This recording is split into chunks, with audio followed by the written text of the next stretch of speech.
Vamos dar continuidade ao estudo da sistemática filogenética.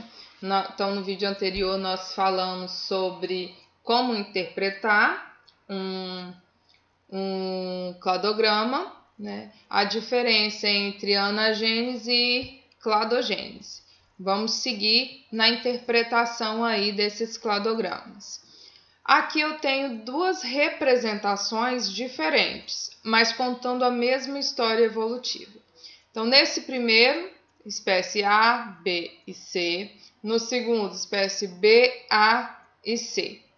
Agora, como eu falei no vídeo anterior, nós temos o processo de cladogênese quando ocorre a bifurcação. A raiz é o ancestral em comum de todos os indivíduos do terminal. A partir disso, à medida que eu vou tendo cladogênese, eu vou tendo os outros ancestrais. Então, eu tive a primeira cladogênese, esse espaço é o ancestral em comum entre A e B, né, que sofreu uma nova cladogênese aqui. A, B e C, a raiz é ancestral dos três. Esse outro cladograma, se nós analisarmos, né, olharmos para ele, vai contar a mesma história desse primeiro.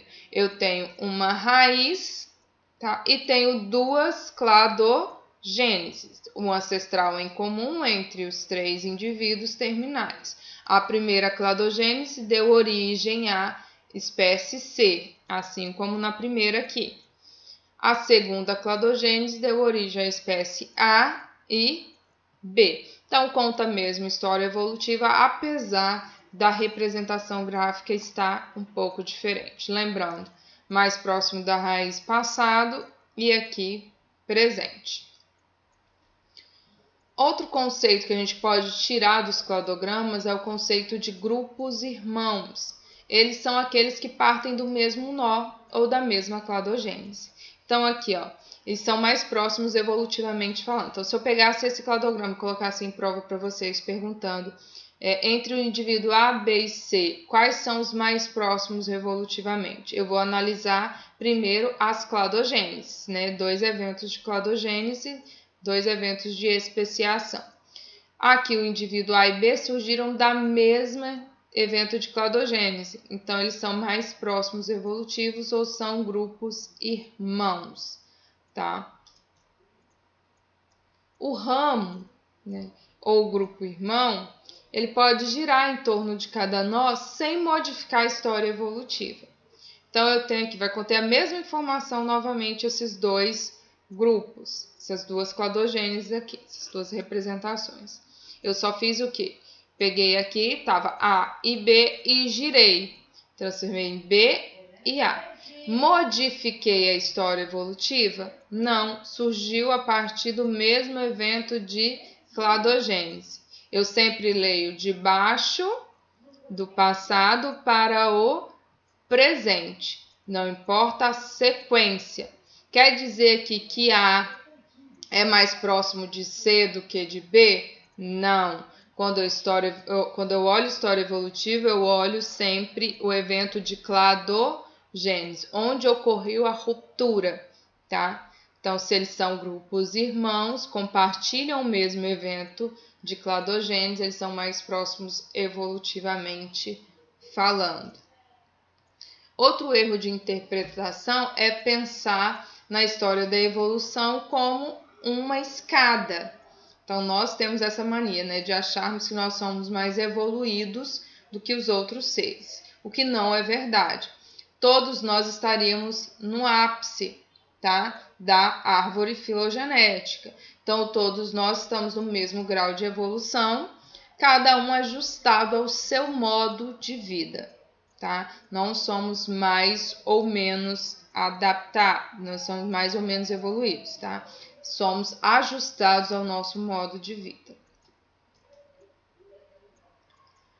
Apomorfia. O que seria uma apomorfia? Lembra lá no início que eu falei que uma das formas de juntar os seres é por novidades evolutivas. Quando eu falo em apomorfia, eu estou falando em uma novidade evolutiva. Ela pode ser compartilhada por vários grupos ou exclusiva de um grupo só.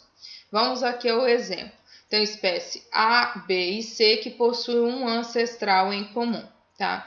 Esse ancestral surge uma apomorfia, uma novidade evolutiva nele, que é o aparecimento de antenas. A partir daqui, todo mundo tem antenas, olha. Então, surgiu nesse momento, aqui na raiz, tá?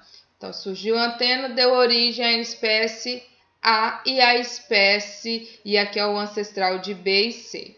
Esse ancestral de B e C surge uma nova apomorfia, tá? Uma nova novidade evolutiva, que vai dar origem ao evento aqui de cladogênese, que são os dedos nas patas. Então, antes não tinha dedinho, tá? Quem ficou para trás não pega a novidade.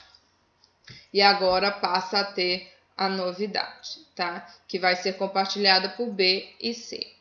Aí aqui, por que B e C sofreu uma cladogênese? Nesse exemplo aqui, B vai ter o narizinho para baixo e C para cima. São características diferentes, espécies diferentes aqui, só para vocês entenderem. Então, são novidades evolutivas. O grupo externo, a raiz, o ancestral em comum, não apresenta essa novidade. Surgiu antenas, todo mundo pegou, tá?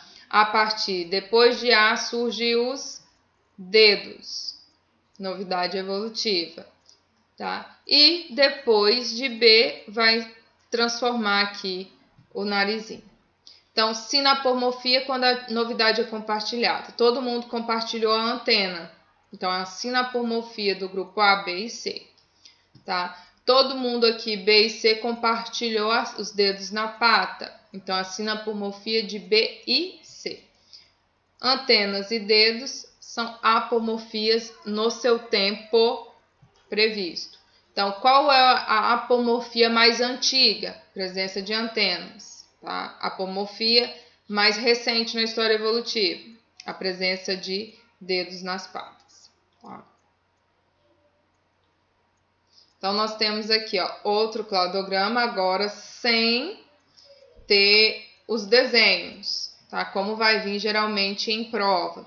Então, nós temos o A, B, C+, e D, tá? Então, as apomorfias, principalmente em estudos morfológicos, podem estar indicadas em uma árvore. Então, nós temos aqui o exemplo.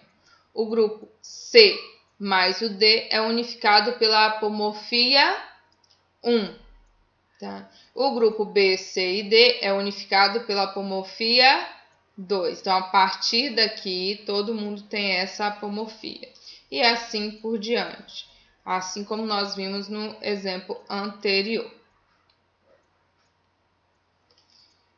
Sinapomorfia, sim, união, né? Então, as apomorfias compartilhadas por vários grupos. Então, aqui nós temos o 2, é a apomorfia, tá? Do ancestral em comum. Então, B, C e D vai compartilhar essa sinapomorfia. Os grupos unificados por apomorfia são denominados monofiléticos, do grego monos, único, e filético, que se refere à linhagem. Então, se eu tenho, eu posso considerar esse cladograma inteiro como um grupo monofilético, ou eu posso ir cortando ele em partes. Então, aqui, C e B é um grupo monofilético, tá?